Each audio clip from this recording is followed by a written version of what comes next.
Here we are with our next example, two motorcycles drag racing. So we're given information about cycle A and cycle B. So we'll read through that first.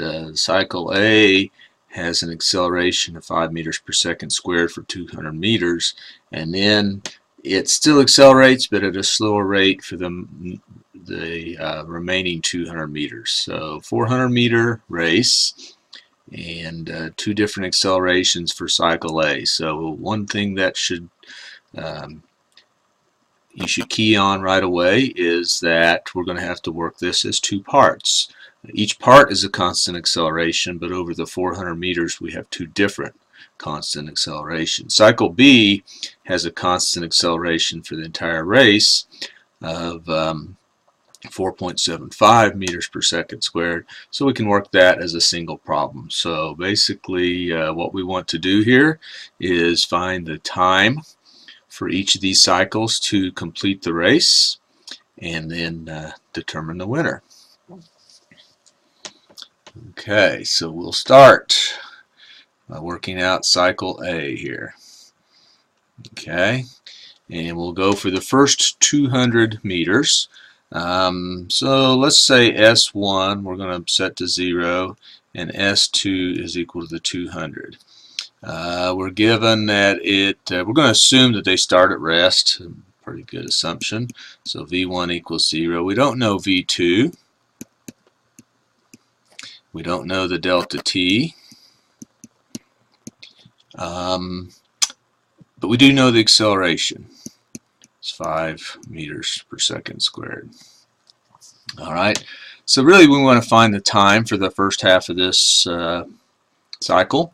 So we look at our equations. We want to find one with, not sure why my computer beeped at me, but that's okay. We want to find one for, we want to solve for delta T, so that eliminates this equation up here. We don't have V2, so that sort of eliminates that equation right there. And so we're left with our middle equation, the initial condition equation. So we'll write it out. 200, and everything's in meters and seconds, so I'm going to leave off the units, is equal to 0 plus 0 times t plus 1/2 times 5 times t squared. Okay, it's pretty easy to solve. I'm going to again just take a second to type it in over here to get that number. So we would have t is equal to the square root of 200. Move the 2 over. I'm just not sure why you're doing that. 200 times 2 divided by 5. Wow, a bunch of decimal places. Or we'll just do that and try and figure out how to get that. There we go. So just rearranging and doing the algebra, the time for that first part of this race was 8.944. Okay, seconds. That's the first half. So the second half, we're going to go, we'll use, the subscripts are sort of arbitrary, so we're going to label these positions 2 and 3. So 2 maps to where we ended up with on the first position, okay, or the first part of the problem, and then we'll call S3 equal to the end of the race. We don't know the velocity at 2. Okay, we don't know the velocity at 3. We don't know the delta time, and we know the acceleration, given us 2.5 meters per second squared. So we don't know a lot of information. There's no equation up here that we can solve for delta t if we don't know either velocity. So what that says is we're going to have to go and find that velocity right there, which is the same as that velocity right there. Okay, so we're going to have to go back to part A and solve for a final velocity. or a velocity at the midpoint. So I'm just going to use V2 equals V1 plus AT. We already have everything except V2. Okay, that's 0 plus 5 times our 8.944. So I'll move that down here and get V2 equal to, let's put it over here again. Let's see, 5 times 8.944. Whoops. 944. I'm taking a little bit of time to do these calculations just to because we can and because I think it helps. So velocity to 44.72 and we're working meters per second. Alright, so now we know that. Can plug it in right there. And again, we know an initial velocity. We know our delta S sort of term right there, and we want to find delta T. So we can use the same equation again, this equation up here. Alright, so I'm going to rewrite it because it's plug in a little different subscripts here. S3 equals S2 plus V2T plus 1/2 AT squared. Remember, these T's are actually the delta time. So we're finding the time for the second part of this race now for the first cycle. Alright, so it's 200 plus our 44.72 times delta T. But I've written it just as T, so let me be consistent here.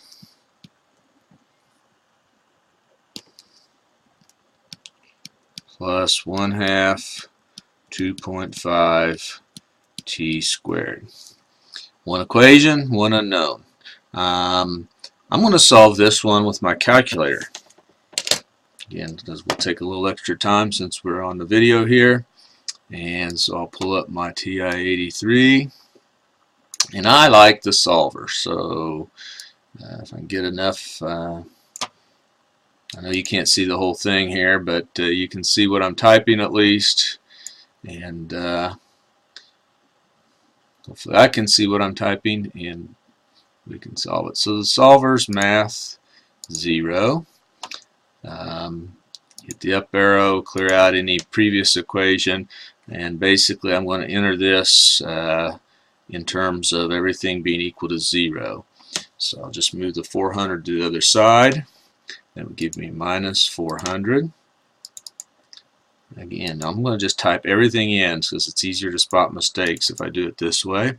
200 plus 44.72, and I'll use X for T, plus, I could do the 1 divided by 2, but I know that's 1/2 times my acceleration, 2.5, and I don't have to put a multiplication sign in there. I can just put x squared equals my initial guess. I know delta T is going to be, I don't know, 4 seconds or something, so I'm going to pick a reasonable number for that. Alpha, I'm going to move my thing up to get to the solve button. And did it click? Yep, it sure did. So there we go. 4 was a pretty good guess there. 4.02 seconds. Alright, so my T for this part of the problem, 4.02. I have to remember that I've got 2 parts now. So I'm going to take this T and this T and add them to get together. And let's see, so I'll put my total T up here, running out of room. Again, my calculation sort of window over here, 8.944 plus 4.02, 12.964 seconds. Okay, and that's the total time for cycle A. Cycle B is going to be a little bit easier. we start at rest. We got an acceleration. We know a distance, so we can work out that again using the same equation. So my final distance, so this is part B here. Again, I apologize, I'm sort of writing on a vertical screen, and I sort of tend to write at a little bit of an angle. So 400 equals 0 plus my initial velocity of 0 times t, and I'll label this b just to keep it straight from what we did above, plus 1/2 acceleration from up here, 4.75 t sub b squared. Okay, so looks like if I do 400 times 2 divided by 4.75, and take the square root of that, I get 12.977. So T sub B equals 12.978. Looks like A1, just barely, 12.96 versus 12.98, about 200ths of a second. The point here is, boy, that took a while, 11 minutes, but I talked through it pretty slow.